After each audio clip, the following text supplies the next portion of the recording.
Razón ilustrada y agnosticismo. Un ensayo de Julián Vilaverde Lombraña. Introducción. El agnosticismo, tal como ha sido desarrollado por Huxley, constituye en lo esencial una teoría del conocimiento que hunde sus raíces en la epistemología de la Ilustración y en la teoría darwinista de la evolución. El agnosticismo, aún restringiéndonos al agnosticismo epistemológico propiamente dicho de Huxley, Stephen, Tyndall y Clifford, presenta varias caras.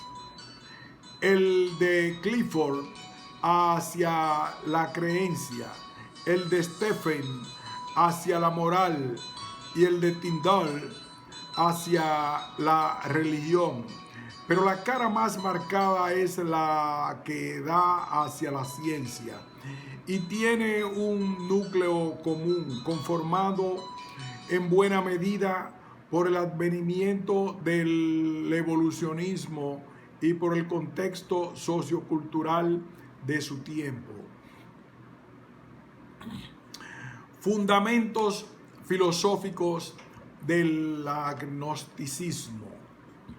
En el ámbito de la filosofía, la cuestión epistemológica fundamental es para Huxley la limitación del conocimiento posible, y en este asunto mi mente ha gravitado decididamente hacia las conclusiones de Hume y Kant.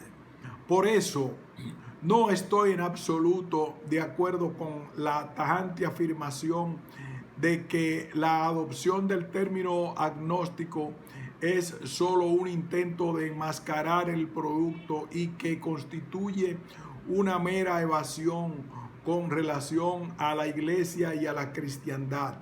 En su obra sobre Hume, en la que aparece por primera vez escrito el término agnóstico, Huxley emplea dicho término para designar esa moderna forma de pensar protagonizada por Hume y Kant. Con todo, el agnosticismo, tal como viene formulado por Huxley, tiene más afinidad con el criticismo kantiano que con el escepticismo humiano. Pese a que Huxley señala a Hume como un agnóstico avant la lettre y dedica un estudio completo a Hume, no a Kant, busca sin embargo llenar las lagunas humeanas en epistemología con nociones kantianas. Así, por ejemplo, acude a la teoría kantiana del noumenon o dying and sich para evitar el error de Hume de que todos los contenidos de conciencia son derivados de la colocación y metamorfosis de sensaciones. Y como ya se ha señalado, el gran mérito de Kant consiste en haber partido otra vez de la senda indicada por Descartes y haber defendido firmemente la doctrina de la existencia de elementos de conciencia que no son ni experiencias sensibles ni modificaciones de ellas. Respecto a la experiencia, Huxley se distancia de Hume por influencia de Darwin.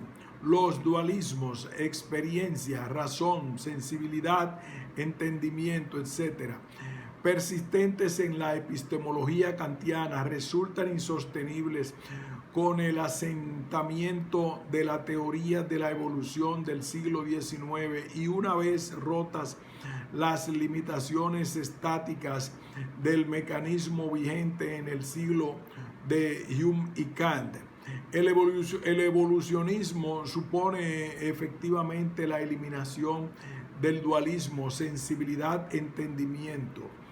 La continuidad, agnosticismo, Huxley, frente al corte, empirismo, Hume, constituye la diferencia esencial entre ambas teorías respecto de la experiencia. Hume establece un corte entre los humanos y todo lo demás y todos los demás animales. Es evidente que los animales, como los hombres, aprenden muchas cosas de la experiencia, pero es imposible que la inferencia del animal pueda fundarse en un proceso de argumento, razonamiento mediante el cual concluya que similares eventos deben seguir a similares objetos y que el curso de la naturaleza va a ser siempre regular en sus operaciones.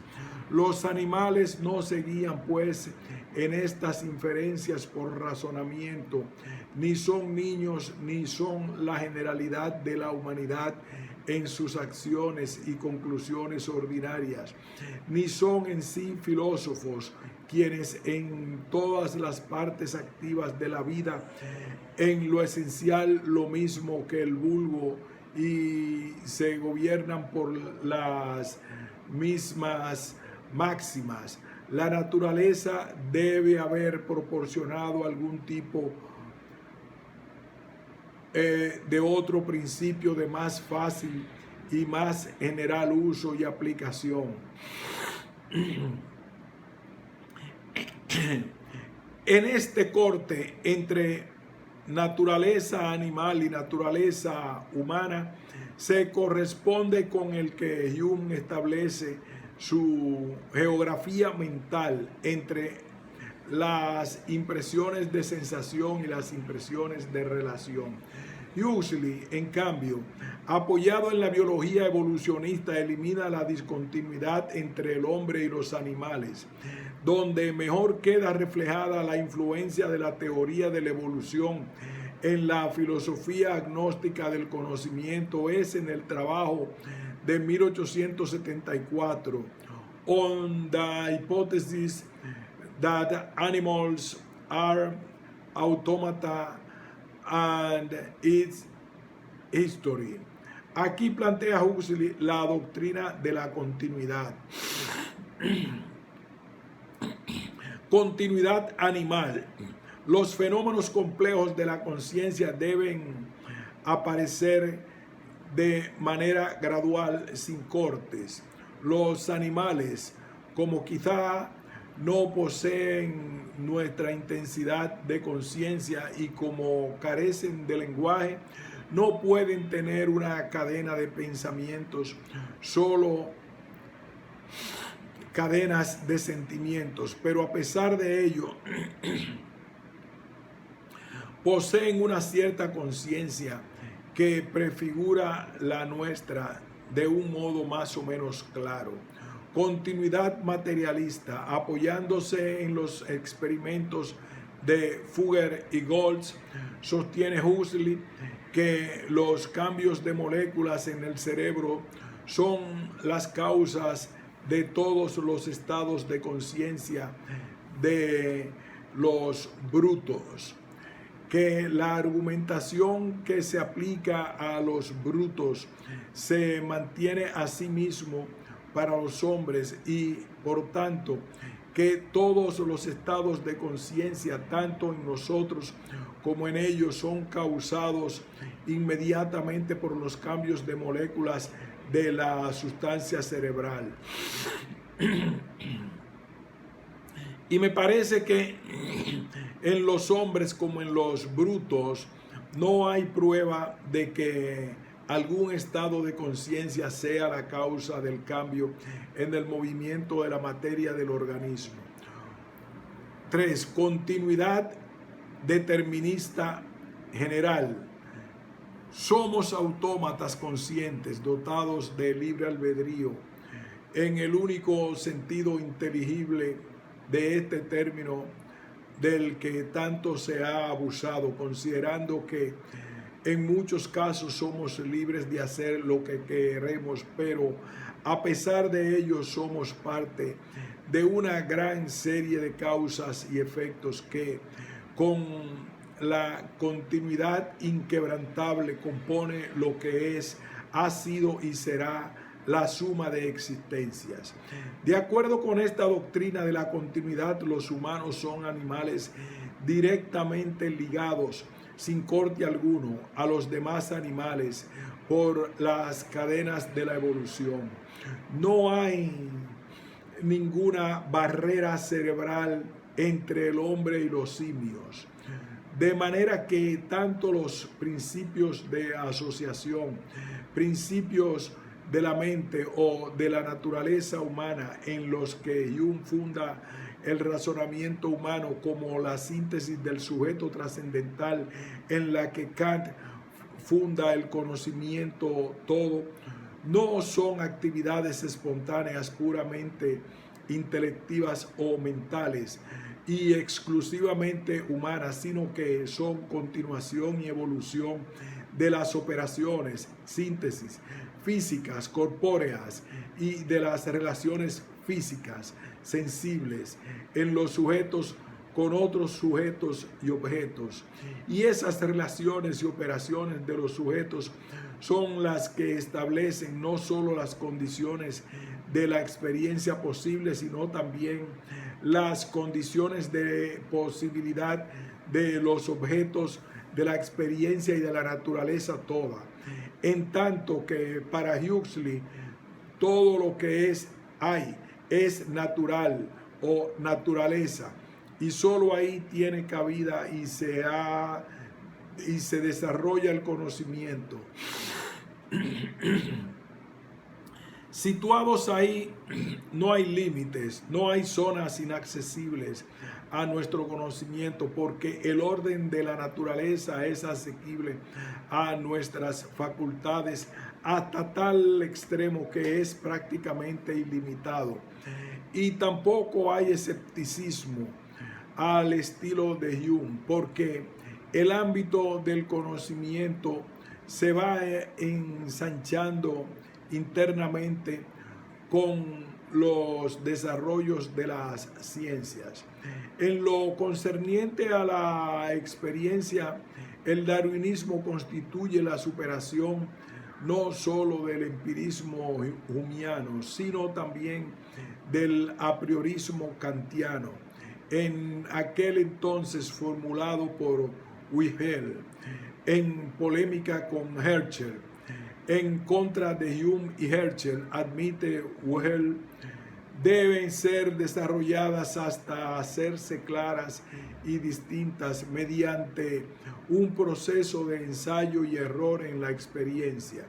Estas ideas son no objetos del pensamiento, sino leyes del pensamiento, leyes de la actividad de la mente. También los animales poseen algo similar a nuestras ideas, pero ellos no lo saben, conocen. En la ciencia, en cambio, esos principios aparecen en forma de enunciados, los cuales son objeto de consideración, de razonamiento, de desarrollo a través de la experimentación. Darwin parte de este esquema como base para su teoría de gradación mental en el reino de los vertebrados. Como el hombre posee los mismos sentidos que los animales inferiores, sus intuiciones fundamentales deben ser las mismas. Pero falta aún la explicación de la evolución mental, el proceso mediante el cual el conocimiento instintivo de los animales fue gradualmente reemplazado por una creciente capacidad para razonar. Para Wilhelm,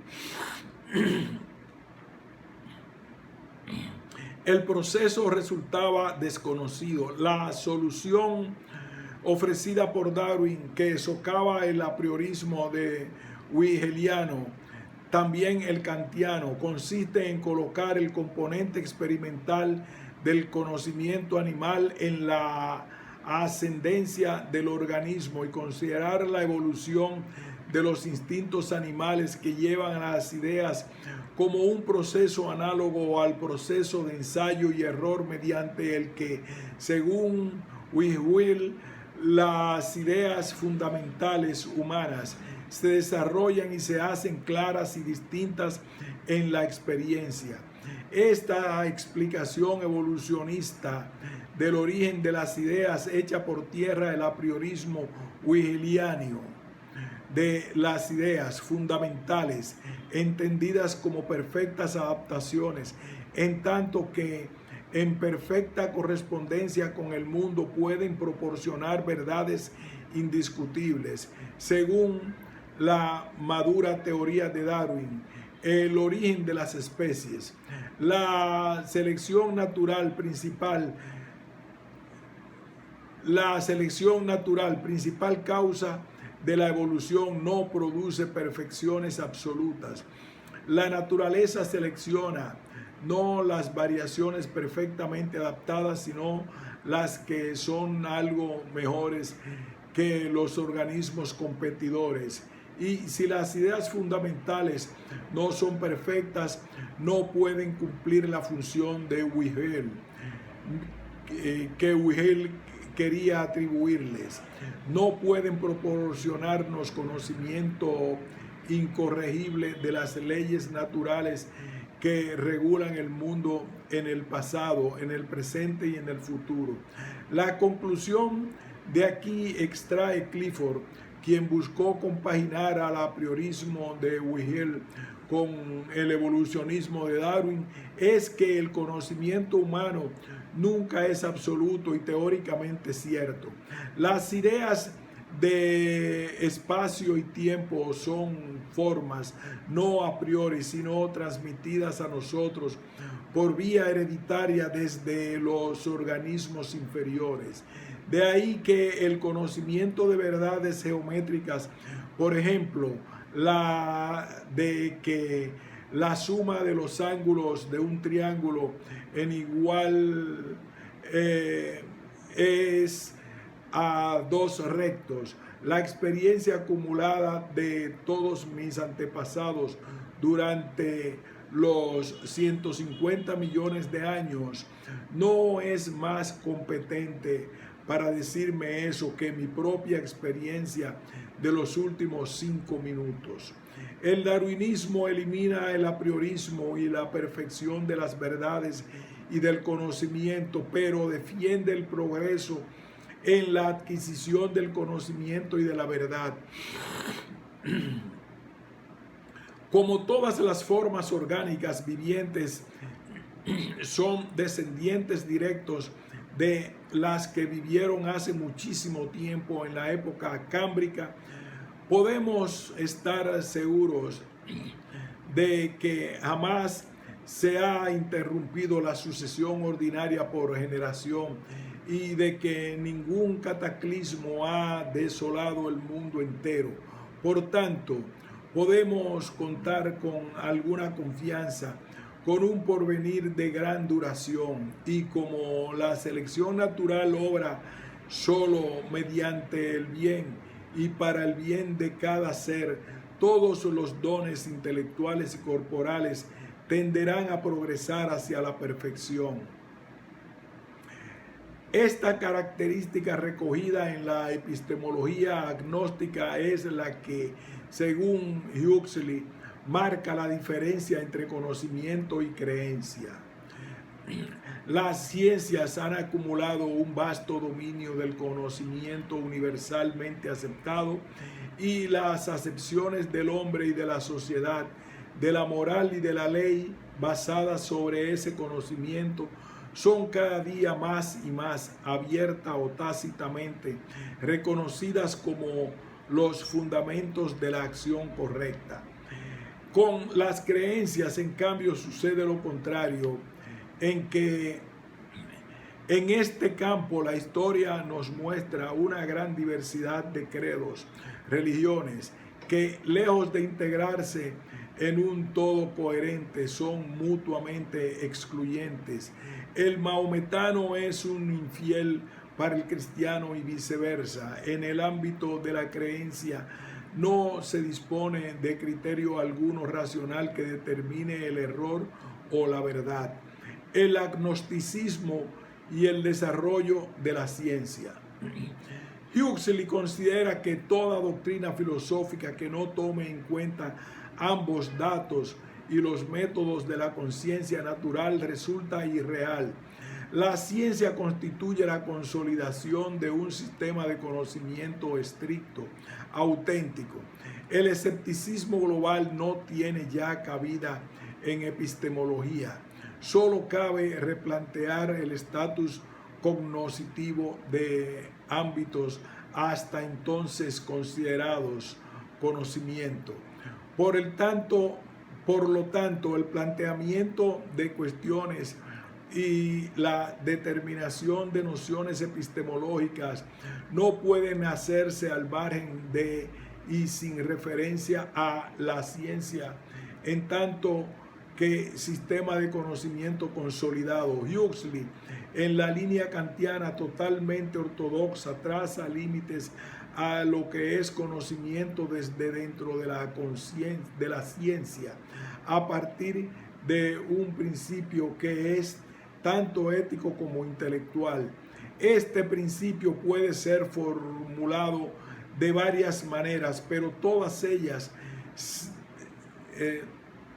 se encierran en esta, que es errado para un hombre decir que está seguro en la certeza de la verdad objetiva de una proposición dada, a menos que pueda rendir evidencia que justifique lógicamente dicha certeza.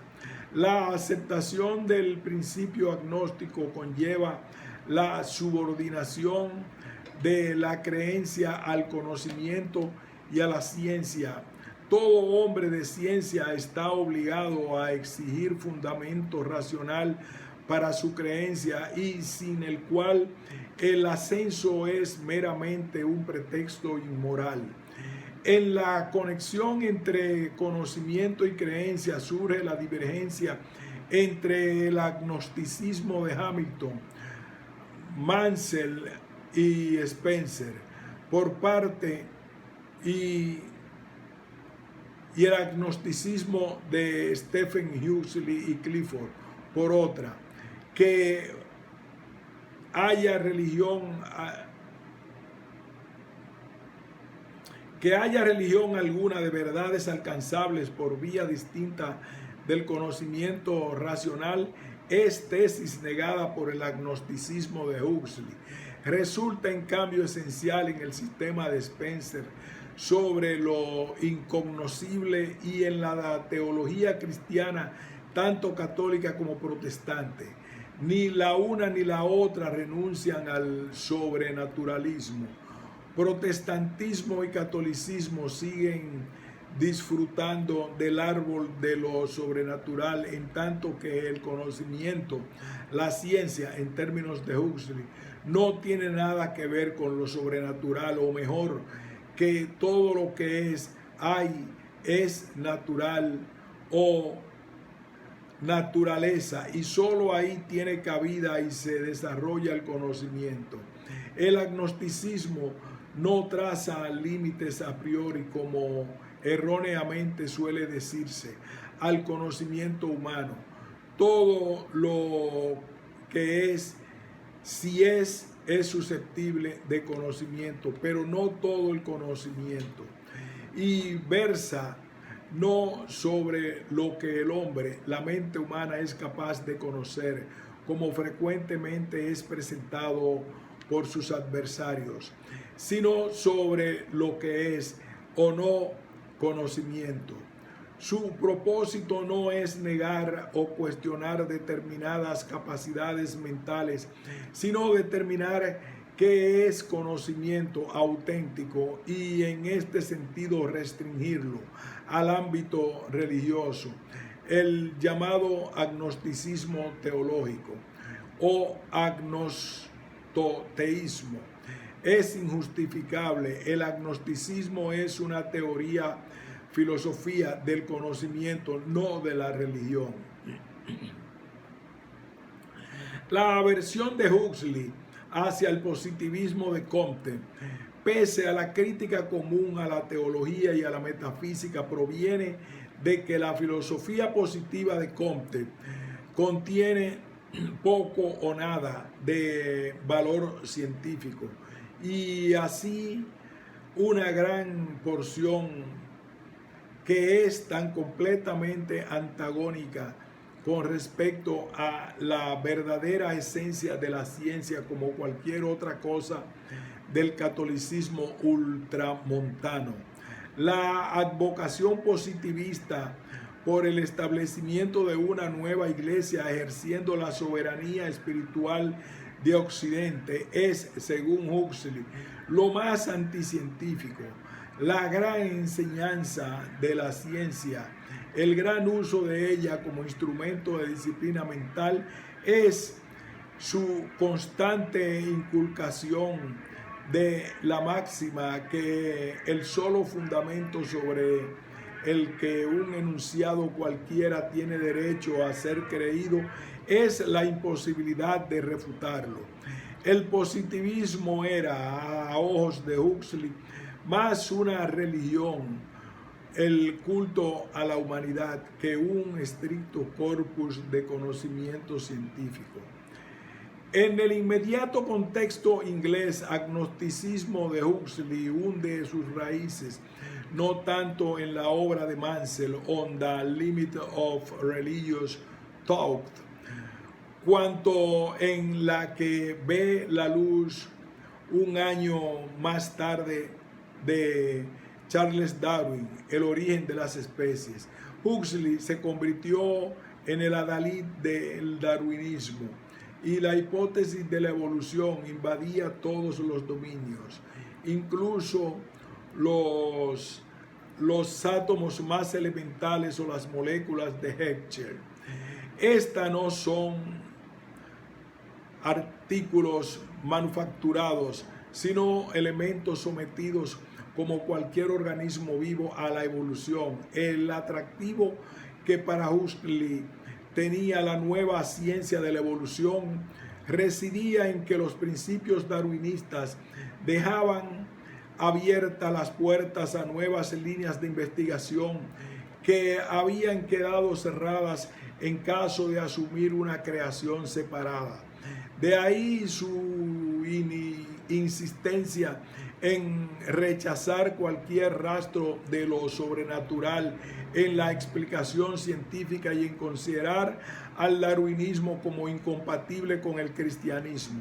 La defensa del darwinismo conllevaba dejar fuera de los límites del conocimiento múltiples principios de la doctrina cristiana, la autoridad de la Biblia, la historicidad de las narraciones de la creación, la idea de la caída de Adán y su correlativa de la redención de Cristo, la acción de la divinidad sobre el mundo, la humanidad entendida como hecha a imagen de Dios, la fundamentación de la moral en un orden divino, etc. En cada uno de ellos resultaba fácil encontrar una contradicción entre el punto de vista naturalista y el punto de vista sobrenaturalista. En respuesta a los ataques de Balfour, The Foundation of Belief, Londres, 1895, quien tacha al agnosticismo de credo naturalista, sostiene Huxley, en primer lugar, que naturalismo es un término técnico de la filosofía que se aplica a todos los sistemas de especulación de los que queda excluido lo sobrenatural, bien porque ello es meramente ignorado, bien porque es expresamente negado. Huxley le recuerda a Balfour que el naturalismo tiene como ámbito de conocimiento los fenómenos, tanto físicos como mentales. La ciencia natural comprende la zoología y la fisiología, las cuales tratan tanto en el cuerpo como en la mente de los animales. Ningún compendio autorizado de ciencia fisiológica olvida su sección psicológica. Y si la ciencia natural comprende con pleno derecho la psicología, los fenómenos de conciencia caen dentro de su provincia. En segundo lugar, el naturalismo propiamente no tiene nada que ver con las específicas doctrinas del materialismo o del idealismo, del determinismo o del voluntarismo.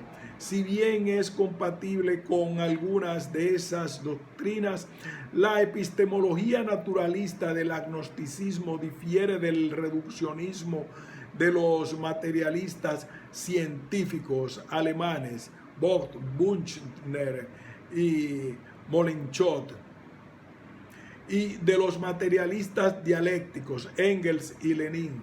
Los agnósticos, apoyados en el criticismo kantiano, defendían el derecho de la ciencia a mantenerse en el plano estrictamente material cuando trata con los fenómenos físicos, pero también exigía a la ciencia la obligación de no traspasar sus límites, so pena de convertirse en una metafísica ya superada gracias sobre todo a la crítica kantiana. Los agnósticos rechazan como científica, como auténtico conocimiento, la explicación de la conciencia mediante el descubrimiento de las operaciones mecánicas del cerebro. Frente a Büchner, quien aceptó, dice el título de materialista, como un honor, proclama Huxley: yo individualmente no soy materialista, sino que, por el contrario, creo que el materialismo envuelve un grave error filosófico. Porque después de todo, ¿qué conocemos de esa terrible materia, excepto que es un nombre para la desconocida e hipotética causa de los estados de nuestra propia conciencia? ¿Y qué conocemos de ese espíritu, excepto que es también un nombre para una desconocida e hipotética causa o condición de estados de la conciencia? En otras palabras, materia y espíritu no son sino nombres para los sustratos imaginarios de grupos de fenómenos naturales. Por eso, la posición materialista de que hoy hay nada en el mundo excepto materia, fuerza y necesidad está tan absolutamente carente de justificación como el más infundado de los dogmas teológicos. El reduccionismo materialista transgrede los límites del conocimiento cuando trata de convertir su descripción materialista de la naturaleza en una doctrina ontológica. Huxley se refiere expresamente a la más famosa obra de Büchner, Kraft and Stoff, Fuerza y Materia, como la exposición, la fe materialista, y establece sus razones para de creer profundamente en la filosofía de Büchner. En primer lugar, hay una tercera cosa en el universo, a saber, la conciencia, que no puedo ver que sea materia o fuerza en alguna modificación concebible de ambas. Nuestra única certeza es la existencia del mundo mental, en tanto que la existencia de Kraft and Stoff cae en el rango de una hipótesis altamente probable, por lo que si me viese obligado a escoger entre el absoluto materialismo y el absoluto idealismo, me sentiría impulsado a aceptar la segunda alternativa. Pero con todo, mi fundamental axioma de la filosofía especulativa es que el materialismo y el espiritualismo son polos opuestos de la misma absurdidad. La absurdidad de imaginar que conocemos algo acerca del espíritu y de la materia. Con respecto al materialismo dialéctico y dejando aparte las referencias sarcásticas de Engels y Lenin al agnosticismo como materialismo vergonzante, la diferencia entre ambos radicaba en que para los materialistas dialécticos la ciencia devendría capaz de explicar todas las cosas en sus elementos químicos, mientras que para los agnósticos ese credo suponía un retroceso con respecto a la crítica kantiana, constituía un materialismo mecanicista simplista y mucho menos dialéctico que el sutil materialismo de Huxley. Y el carácter dialéctico de su posición se trasluce en muchas de sus manifestaciones. Así, el protoplasma viviente está siempre muriendo y, por extraña que nos parezca la paradoja, no vivirá a menos que muera. Conclusiones. El agnosticismo hunde sus raíces en la epistemología de la Ilustración y se desarrolla a lo largo del siglo XIX, al menos en la corriente epistemológica más potente y fructífera, en estrecha conexión con la teoría de la ciencia. La ciencia exige ante todo la exclusión de su ámbito de lo sobrenatural o trascendente. Huxley contrapone al dogma cristiano de lo sobrenatural el principio del naturalismo científico de la segunda mitad del siglo XIX, en el que ha culminado el movimiento intelectual del Renacimiento y que fue formulado en toda claridad por primera vez por Descartes en la disyunción agnosticismo, naturalismo, eclesiasticismo, sobrenaturalismo. La opción agnóstica lleva ventaja a la teológica, ventaja que va acrecentándose con el desarrollo de la ciencia y de los conocimientos. La justificación del principio agnóstico reposa en el éxito que conlleva su aplicación, sea en el campo de lo natural, sea en el de lo civil o en el de la historia, y en el hecho de que en lo concerniente a tales tópicos no hay nadie en su sano juicio que piense en negar su validez.